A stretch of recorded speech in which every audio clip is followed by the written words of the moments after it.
Guys, welcome back to our another video. তো আজকের আমরা চলে এসেছি নেতাজি ভবনে, যেটা কলকাতায় লোকেটেড, এলগিন রোডে, লালা রাজপথ রায় সরণিতে। নিয়ারেস্ট মেট্রো স্টেশন নেতাজি ভবন, অথবা রবীন্দ্র সদনে নেমে হাঁটা পথে তোমরা এখানে পৌঁছে যাবে। ফোরাম মলের ব্যাক সাইডের ঠিক অপোজিটে নেতাজি ভবন। তো এটা ভীষণ সুন্দর একটা বাড়ি।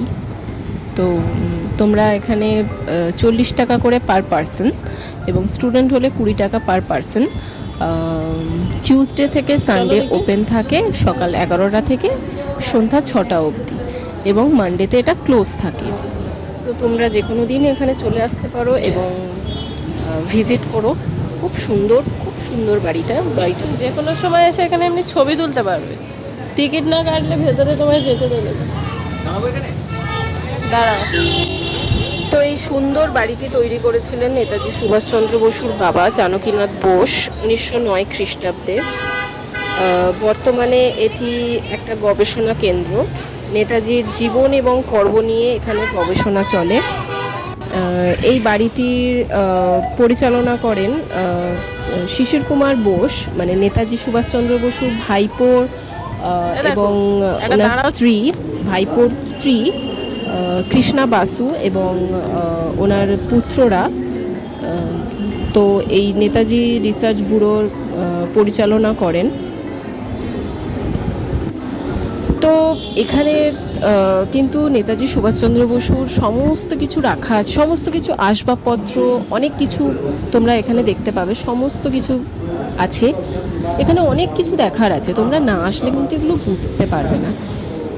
তো অনেক কিছু আছে। তো এই যে আমি দেখাচ্ছি, দেখো, এই যে এটা হচ্ছে উপর থেকে তো ভিডিও করা অ্যালাউ না, তো আমি নিচ থেকেই দেখাচ্ছি। এটা হচ্ছে নেতাজি সুভাষচন্দ্র বসুর রুম। তো এখান থেকে উনি হেঁটে হেঁটে ওপরে কিন্তু গেলে তোমরা বুঝতে পারবে ফুটপ্রিন্ট রাখা আছে। তো এখান থেকে হেঁটে হেঁটে সেদিনকে রাতের ডিনার কমপ্লিট করে এই রাস্তা দিয়েই হেঁটে হেঁটে হেঁটে হেঁটে 1941 খ্রিস্টাব্দে সেদিন এখান দিয়ে হেঁটে হেঁটে হেঁটে হেঁটে হেঁটে হেঁটে শরৎচন্দ্র বসুর সহযোগিতায়, শরৎচন্দ্র বসু কিন্তু ওনাকে হেল্প করেছিল, ওনার দাদা হেল্প করেছিল ওনারই হেল্পে।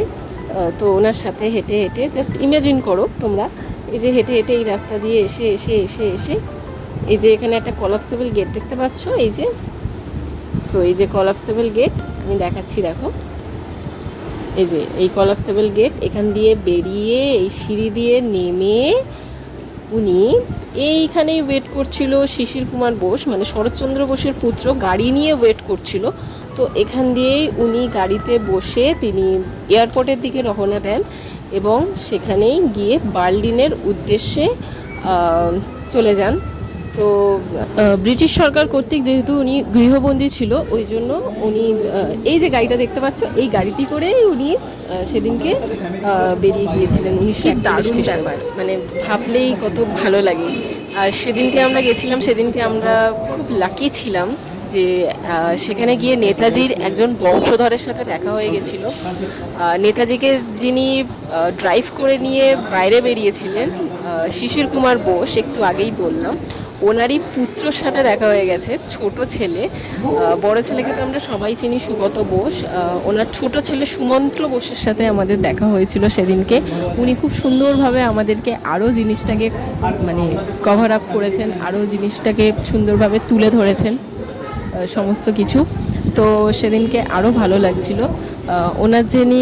ওনার যিনি মা কৃষ্ণা বাসু, আমরা সবাই জানি, মানে শিশির কুমার বাসুর স্ত্রী কৃষ্ণা বাসু এবং ওনার পুত্ররা হচ্ছে কি এই নেতাজি রিসার্চ ব্যুরোর পরিচালনা করেন। এখন ওনারাই দেখাশোনা করছে, যেহেতু কৃষ্ণা বাসু এখন এক্সপায়ার করেছেন।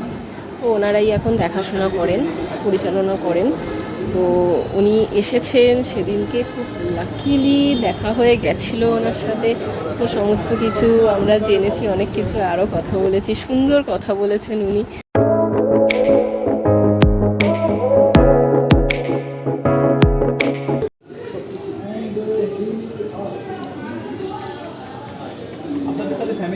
সব বাইরে বাইরে আছে, আপনি এখানে থাকেন। বসুটা কি আপনার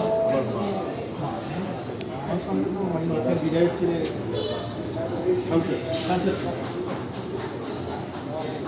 আমার তো জানার খুব ইচ্ছা পাই না আপনাদের ফ্যামিলির সঙ্গে তো খুব একটা connection হয় না।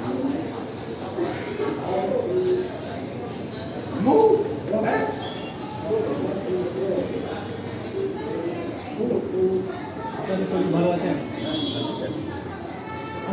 আর আপনাদের মধ্যে আর কোনো ফ্যামিলি এখানে নেই কলকাতার মধ্যে?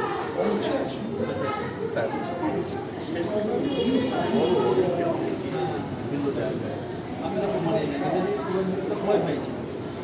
8 ভাই 6 বোন, 8 ভাই 6 বোন। 14 ছ বোন। 14 জন, 14 জন। আমরা 6। অনেক বড় ফ্যামিলি সবাই মানে এক্সিস্টিং করছে আর বিভিন্ন জায়গায় ওনার ফ্যামিলি তো বিদেশে থাকছে